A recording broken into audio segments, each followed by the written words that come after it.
What's going on, y'all? Machiavelli Mills TV. Y'all hit that like button and hit the subscribe button. So I was watching a clip of 50 Cent on Flagrant, Andrew Schultz Flagrant podcast, and 50 came on there, and 50 was discussing the Kendrick Lamar and Drake beef, right? And talking to Schultz about his back and forth with Kendrick Lamar and all of that. Well, not a back and forth, but his comments about Kendrick and all that type of stuff. But anyway, in the middle of the conversation, 50 goes to call Kendrick Lamar like, a media darling. And this is something that he has said before. He starts to say that Kendrick has trophies I didn't even know that they had, like winning the Pulitzer Prize. He goes, how did a rapper get that? You know what I mean? He laughs and cracks a joke about it. But then he also said, this is what they would like hip hop culture to be. Right? He references like the themes. He's like good kid, mad city. You know what I mean? Like coming out of the environment, and being talented and all that type of stuff. He like people they would like for those type of stories to be told where, it seems less gritty, less violent, less hardcore. I'm paraphrasing, but that's what he was getting to, right? They would like hip hop culture to be that. 50 thinks the industry is using Kendrick Lamar to shift from street elements of hip hop, and he goes on to say the industry, I think Andrew Schultz says the industry would like hip hop to be kind of less scary to appeal to the masses. Well, I got a lot of things to say about this whole back and forth between Andrew Schultz and 50 Cent in particular. Well, hip hop was still selling to the masses by the boatload when it was gangster rap was at its core. 50 Cent, Get Rich or Die Trying, went diamond. It was nothing but street gangster, gritty, hardcore, violent themes all throughout the album. You know what I mean? And what, outside of 21 Questions? And then he even referenced if he was to do something, if he was to off somebody with the girl be there, right? But anyway, that album sold to the masses and people gravitated to it. Even when white America got introduced, not white America, but when a lot of white America got introduced to hip hop through Eminem. Now, I'm not saying white people were not into hip hop before Eminem, but he brought a lot of white people to hip hop that probably would not normally listen to it, especially the international white folks and white folks from like the trailer park and all of that. When he was rapping, what he was rapping, it was still violent and horrorcore and gore type rap still at the same time. I don't know if it was really street per se, but that Slim Shady persona was really horrorcore stuff. But again, even outside of Eminem, DMX, a lot of different artists, it was street themes all throughout it, and it was still selling. Now, as it pertains to Kendrick Lamar, y'all, Kendrick Lamar has always had themes of gang banging, street stuff all throughout his albums. All throughout his albums. I think people get confused by Kendrick's appearance and how he presents himself. He don't present himself like this tough street gang banging dude. He don't present himself like YG, like The Game, or like Nip, right? Or anybody else. He don't present himself in that ilk or that image. He presents himself like a scholar and like a dude that's just a knowledgeable guy that's really into hip hop.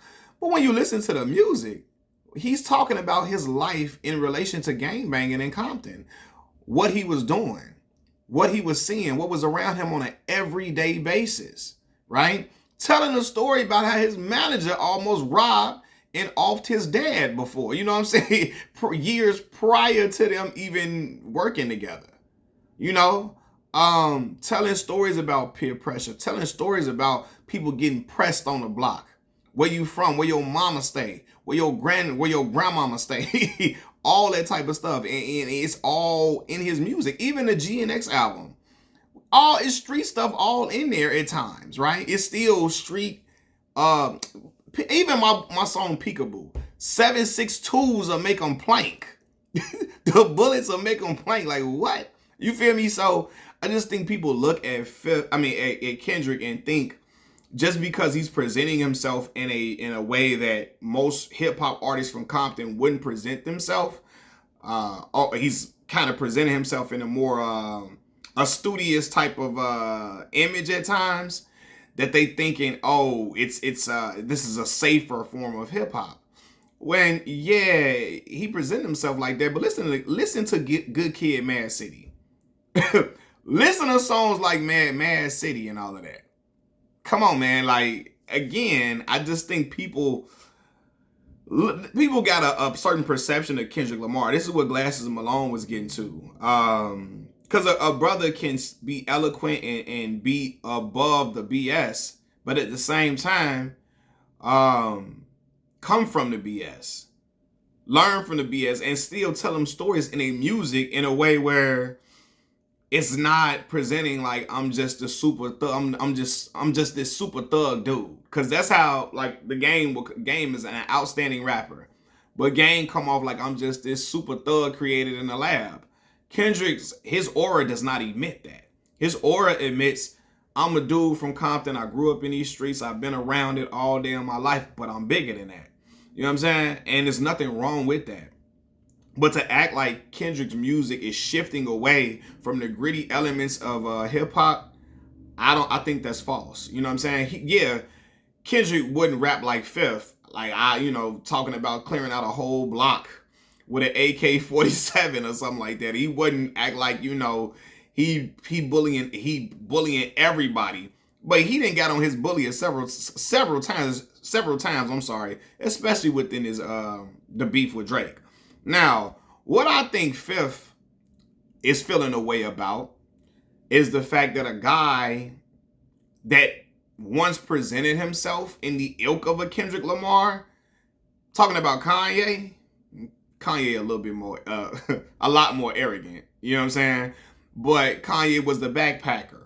The guy people probably would look at like a nerd, or a guy that people would look at as like a square in hip hop at times, or a guy that people would look at as like, oh, he's the eloquent guy. He's the guy that's really articulate. He's the guy that's presenting himself in a form of hip hop that's more conscious or more digestible to the parents of the consumers, right? Kanye was like presented in that ilk. 50, think about what happened to him. Kanye helped to usher out gangster rap for a while. And it started when Kanye beat 50 in that the Sales and the Graduation album versus Curtis. When Kanye emerged victorious from that battle in Sales, like I think 50 still feel a way about that because it ushered him out. It ushered him out, and you start to see a rise of different type of artists. When after Kanye graduation, a few years after that, we started to see Wale, Big Sean, Wiz Khalifa, J. Cole, Kendrick Lamar, guys who are not presenting themselves as these ultimate super thugs, but they're being themselves. And yeah, they might rap about smoking, getting girls, being fly. They have some conscious stuff in there. They talk about being a really dope rapper. They talked about, their upbringing and how they evolved and rose above the BS. And, some of those rappers were talking about that type of stuff. 50 look at it like, damn, like his era of gangster rap and ultimate street bravado got pushed to the back burner. You feel me? And I think Fifth still kind of feel a way about that. You know what I mean? Because I think Fifth imagined himself having more longevity in his career than what he did. Now, Get Rich or Die Trying, outstanding album. I think The Massacre is a really great album. I just think people saw the success of Get Rich and they didn't like certain songs like Disco Inferno and Candy Shop. And trying to think of some other songs. Maybe like Build You Up with Jamie Foxx or So Amazing with Olivia. Right? But he still had In My Hood, Get In My Car, I'm Supposed to Die Tonight, Baltimore Love Thing, Ski Mask Way, which is that beat is so phenomenal. He still had Position of Power on there. These are all gritty, tough song, rider music. Baltimore, I said Baltimore Love Thing. Yeah, but I still think Fifth was thinking that he would have a much longer run in hip hop. And then Kanye came about, and people started shifting away from gangster music for a minute to hear something different, something more refreshing.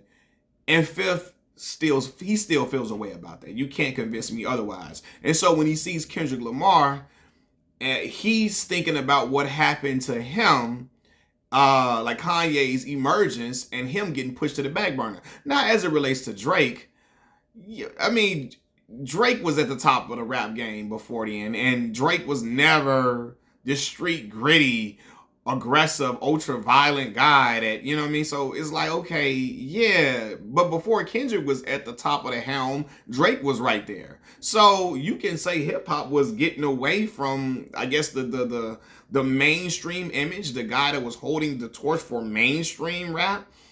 He wasn't representing them core elements. You know what I mean? That 50's talking about, them elements of streetness. You know what I mean? I can definitely argue Kendrick Lamar is way more street. Not definitely argue.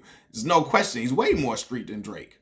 You feel me? And it was way more street presenting in music than Drake was. You feel what I'm saying? So I don't, as it pertains to, oh, they want Kendrick to, he's a media darling. Well, Drake is a media darling too. A humongous media darling.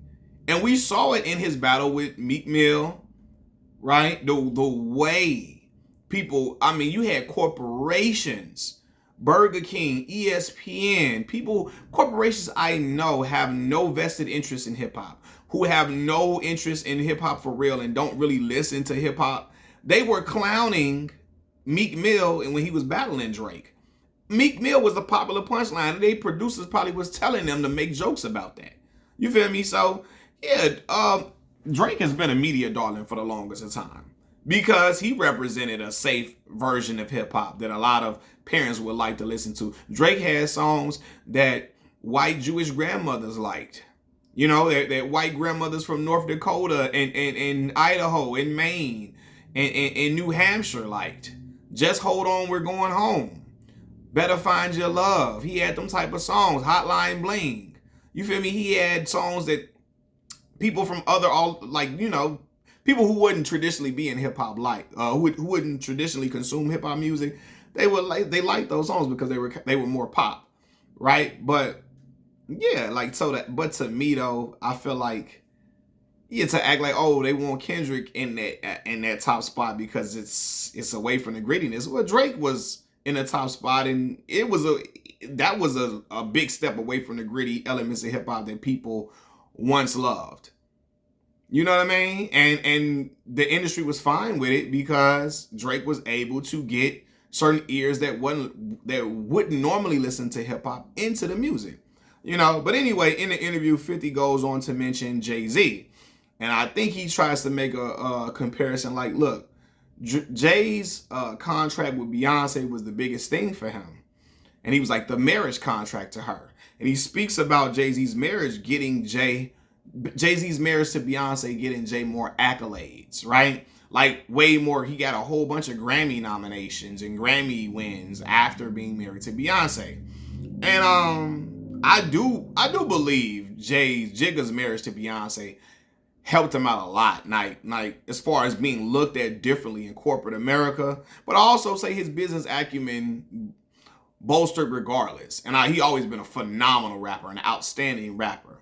But I do believe him having a wife, but his wife in particular being Beyonce, yeah, I think it did open a lot of doors from him and certain things. People started to look at him in a different light. Oh, Beyonce, you're Beyonce's husband. She is willing to marry you. You gotta be a lot of upstanding, some type of professionalism up in you somewhere. I do think it helped him, but yeah, I think he tried to relate that to like Kendrick Lamar, like Jay becoming a media darling through Beyonce. And Kendrick becoming a media darling because they feel like, oh, he's stepping away. Good kid, Mad City, he's stepping away from the hood in certain elements, but he's not. Kendrick still is keeping it all the way hood through these albums.